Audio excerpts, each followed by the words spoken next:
Yeah, hello there fellow train enthusiasts, there's Bear here. Today I'm going to attempt a DCC conversion of the Hornby turntable and fitting of the table. Straight out of the box I found a problem in my layout design. I had the turntable, just spin it around here, mounted like about there. Trouble is, this side here is where your live rails come in to power that, which then supplies power to all your turnouts, I think they call them. Okay, so how do we solve this problem? As far as I can tell, it's a bit hard to get information. The track coming in, which that's going to be my live track, that supplies power to this track and everything else, but not the motor.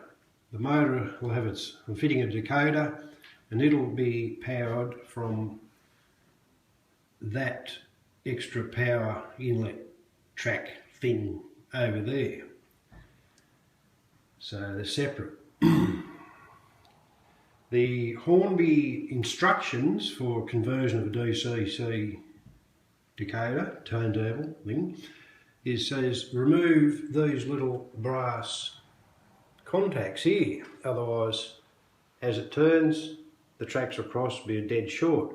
However, it seems that's only if that's live and you're going through the turntable to another live track, and as it just before it reaches, there will be a dead short.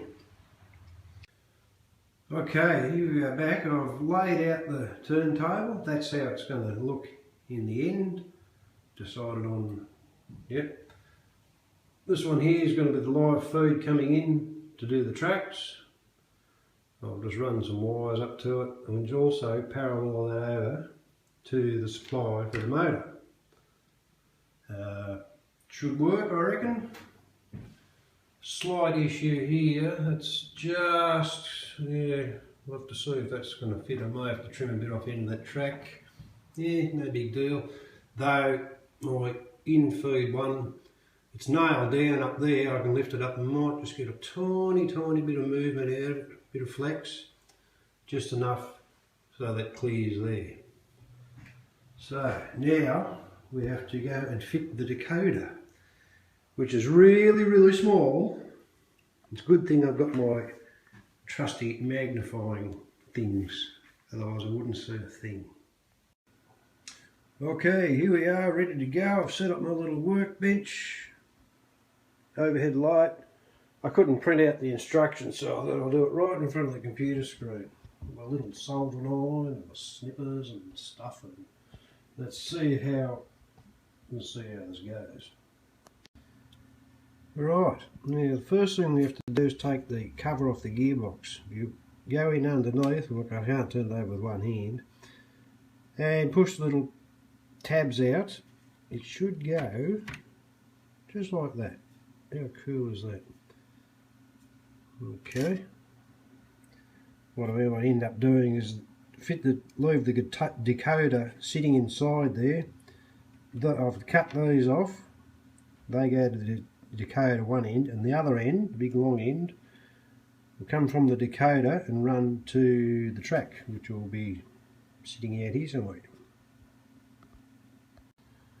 Okay, we've got the control wires from the decoder to the motor soldered up. Wasn't that fun? Tiniest little wires I've ever soldered. Oh, I don't want to do it again. So now we cut off a decent length, probably yay with the old wires, and they will go to the, I think it's the red and the black on the decoder, wherever the instructions say, and that will run down through the baseboard into a terminal block underneath, and should be good. Okay, we've got our supply wires, where are they? Here they are, soldered into the decoder. The instructions say, like these unused ones, tape them up so there's no short. Don't really need to. What I did, snip them off. There's a little exposed bit usually. Snip that off. and gently pull on the insulation, and what will happen is it slides over the end of the wire and seals it off by itself, so you not having big chunks of tape floating around and stuff. I might just bundle them up and put a bit of tape around, just stop them flopping around. I don't want them getting into the gears. And then we're ready to install it inside the gearbox, gear housing, and put the lid back on, and then it's for programming. Righto. Okay, we've got everything tucked away there nicely. I just put a bit of tape around the whole lot just to stop any wires getting loose. I also put a bit of tape over the connections to the motor, because I noticed there was a bare section there and I didn't want the decoder chip touching it at all, could just destroy it. And at $44 each, I don't want to have to buy another one. So now comes the fun part of putting the old mate here back on. Very carefully so nothing gets caught and all the gears are in the right position. And then we'll take it in and hook it up to the E-Link, and program a new number in it. It should be, the default one should be 3, I wanted to set it to 10, so righto. Okay, cover went on pretty smoothly, didn't see any dramas. I don't know how, won't find out until I actually try to run. Look, put the little house on, little shed. There's our wires going down. They'll be down through the baseboard into a terminal. I'll cut off, just use a couple of these underneath. I've wired up all my point motors so far. I run them down into those things, because trying to join wires to those tiny little point motor wires underneath, I didn't want to go there. So yeah, everything's hooked up to terminal strips and then bus wires run off around the table. So righto, we'll go in and see if we'll fire up Railmaster, hook it up to the program ports, and see if we can set it to an address of 10. Okay, Railmaster recognised the decoder, it's all good. I've called it 10 and down the bottom, so we bring it up. There we go, just call it turntable. Right, now we just change the wiring over to the track outputs, and we'll give it a run. Hopefully it should work. Okay, here we go. Get rid of that off the screen. Oh, look at this.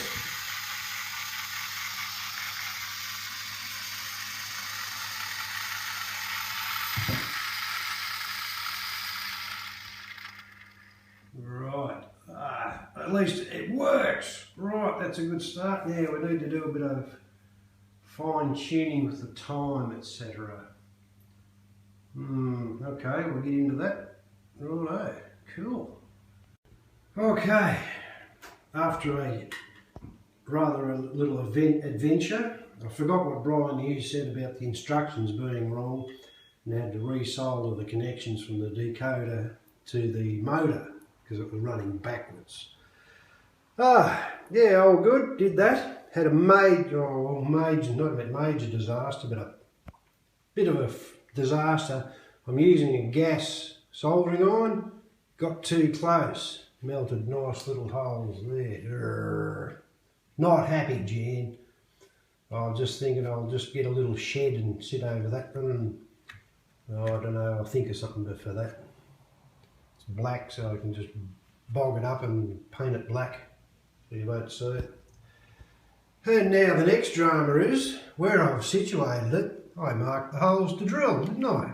Yeah, all good. It's pretty dark. Forgot about this post of timber in the way. Don't know. Have to work something out, because drill into the side of the timber, a nice big hole, and so this one lines up down, that way and then down. I have to get it exactly this way though, so I'm going to have to get the tape measure out and find out exactly where it's going to join, and nothing's ever easy, but I'll keep persevering. At least it works anyway, and it goes the right way, so that's a start. Okay, here we go. Everything's all hooked up. All bus wires are run underneath. I've come from E-links about there. Comes out a set of terminals. It shoots over to that power thing. Also runs from there right around to there. From there across to the turntable, and from there across to that other power inlet put thing, whatever it's called. So, just about got the engine ready to go. Points are changed. I haven't got any point motors yet, so I have to race over and change points manually. Yeah, great. So, okay, let's see what happens when I flicker in reverse and click. Oh, like that forward. Other way. Forward. We want. Ah, come on, what are you doing? Get going.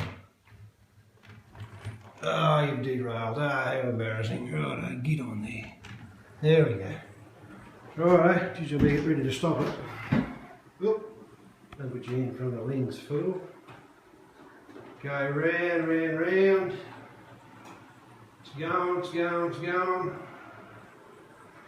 And on and stop. Stop, stop. Oh, stupid mouse. Okay, I'll just back you up a fraction. And not working. Oh, hang on. Stop, stop. Oh, I hate this new mouse. Stupid thing.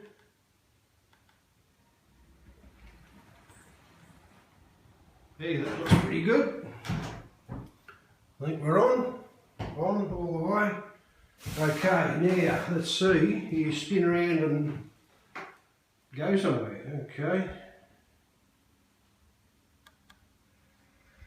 Oh, I hear noises. That's a good sign. Go, baby. Oh, there we won't. Ah, what's going on there? Back within a sec. Well folks, here we are, day 2 of turntable terrors. Oh, it's been driving me mad. Trouble was, when the train had come in here, I wired up everything, colour-coded wires, so there's no chance of error. That's the supply coming in. I mean that one, sorry. Supply coming in. As soon as the train had come in, bang, dead short. Hello, what's here? I thought, oh, I wired everything back to front. Change the polarity over supply. Hey, yeah, it works, no worries. Come in, train comes in. I thought I'll turn it to the first thing. Go out, bang, dead short. Ah, what's going on here? Because they're all wired the same. I checked it 1,000 times. A 5-year-old can check it. It's red and white, red and white, red and white. Okay, go to the next one. Nothing. Train wouldn't even move. Oh, yeah, okay. Oh, mucking around. I found it works on this one. I thought, oh yeah, good. Yeah. After a bit of, and this is about 1 in the morning when I give up. I was about ready to ring Mr. Hornby and tell him what I thought. But then I get up this morning, no, same thing. And I realised the problem's in the turntable. It's all, everything is wired up correctly. Well, yes. The fault's in the contacts inside the turntable. This one are all good. That one, it stops making contact inside. That one, the contact reverses. So, yeah, now I've got to try and get the turntable apart, see what the hell is going on in there, and see if I can fix it. Ugh. Okay, finally everything's fixed. It seems, well, this is all I can work out is because of the position I've put the turntable in, as it goes around it reaches a point where the polarity of the inside track changes. And yeah, as you could see before from the contact patch inside. So as a consequence, these are all wired the same, except for when it got to those two, the polarity here had changed, so when the train went off, bang, as soon as it touched both tracks, dead short. So fix is change the polarity of those tracks, which I've done. They were fully functional. Oh, I've been testing it, and I've just about had a gutful of it. Oh, talk about driving you mad. But it's all good now. I'd like to do a full test, but my point motors haven't arrived yet. And so I'm not going to, you know, click buttons and then race up and change points manually and blah blah blah. So yeah, so there you have one DCC turntable. Put the little shed on. I'll give him a coat of paint one day. I found some of my son's paints. And there you go. So now, righto, that'll do for now. I'm sick of it. I'll go do something else. See yous. Yeah, just as an addendum, if that's the right word, there's things you must do. You must remove those contacts on each end. It will just cause a dead short whenever it operates. In the Hornby DCC conversion instructions, where it says to hook, I think it's the orange wire to the brown wire, like from the decoder to the motor, reverse that, the instructions are wrong. I found it, Brian Hughes on YouTube's found it, yeah, it's just wrong. Yeah, watch out for what position, because as the track rotates, it will reverse polarity of the tracks. Because imagine, bring your train on, spin it all the way around, 180 degrees, polarity is absolutely reversed to where it came in. So yeah, as it goes round, it reaches a point where it flips. So some of your off takes will have to be reverse polarity. Don't use a stupid gas soldering iron. Oh, I'm really horrible. That's horrors. Other than that, yeah, it was easy to program, works well. The speed and the dwell time are set in the Railmaster INI file, in the main Railmaster folder. Its speed's 40 times 19.3.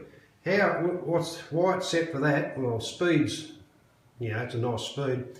The time, because that's the time it takes for the big cog in the centre to do one full revolution. And one revolution means one movement. One revolution, blah, blah, blah. So, yeah, if you increase the speed, you're going to decrease the time. I mucked around with a bit and couldn't get it right, so I just put it back to the default settings, 40 and 19.3 seconds. Works fine. On your Railmaster, which I haven't got on the hang on a sec. Railmaster. Here we are, Railmaster. You don't have to, but you can create an engine, I just call mine TT, for manual operation of the turntable. It gets out of whack if it stops halfway between tracks. You use this to reset it. The idea is, it seems to take ages to get going and then runs for ages after it gets there. What you have to watch out for is, what you want is for it to reach the middle, the next piece of track, right in the middle of its time. So it should take, what's that, 9.5 seconds to get to there, and then it'll run for another 9.5 seconds, and that brings the cog back to its starting, the cog down here, back to its starting position. Yeah, so when you set up your engine here, it'll give a say, oh, there's a conflict. Oh, no, that's right. When you go into plan and set the turntable number, which was 10 in my case, it'll say, oh, there's a conflict, there's already an engine with 10. Just say, yeah, big deal, do it. You don't need that, but it's handy just for manual operation. I just set the speeds at, I can't even remember now, probably a little bit fast, but it's just, if it gets out of whack, just to bring it back a fraction like that. That's about the only things I can think of. That's enough. What a nightmare. Righto, see you later folks.